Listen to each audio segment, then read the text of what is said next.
I guess being part of the North Park community before it became what North Park is today.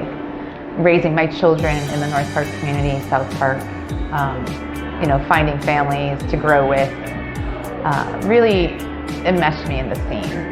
Because I was one of the very first restaurants really to make it on 30th Street, I became a staple in people's lives. And again, watching those kids grow, I don't think people look at me like, oh, you're from Chicago, you're not local, they just look at me like, oh, you support our community, it's a cool vibe, I love your stuff.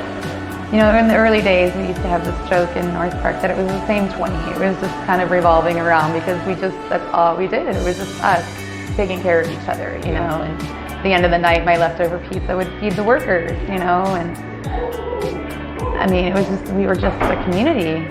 A lot of my business is takeout, especially in the North Park shop because it's a smaller store, There's some takeout here. I've never delivered on my own, unless it's like a big party or a catering event. The insurance of that just seemed too much. The liability of that was kind of like overwhelming every time we looked into it.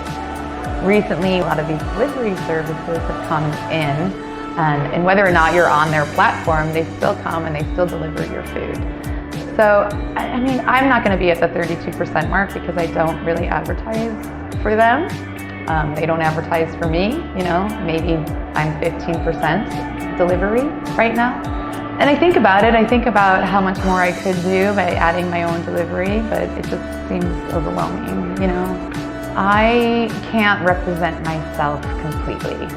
People go on their platform and order on their platform. There's some mistake in just the ordering process. Delivery drivers can be exponentially late. They don't just pick up my food on the way to a delivery, they could stop at another restaurant and my pizza will be in their car for an hour before it gets to its destination. I'm not the one showing up and being like, hey, here's the pizza with a smile on my face and making sure that everything is copacetic, it's someone else. That's the biggest downside of it. Well, frankly, the thought of closing North Park has made me think about signing up with delivery services so that I can still serve that neighborhood easily. I vote with my dollars. I mean, I want to go to every mom and pop that I know and give my money to them. It means the world to me, I guess is what I'm trying to say, Like that's what makes our city what it is.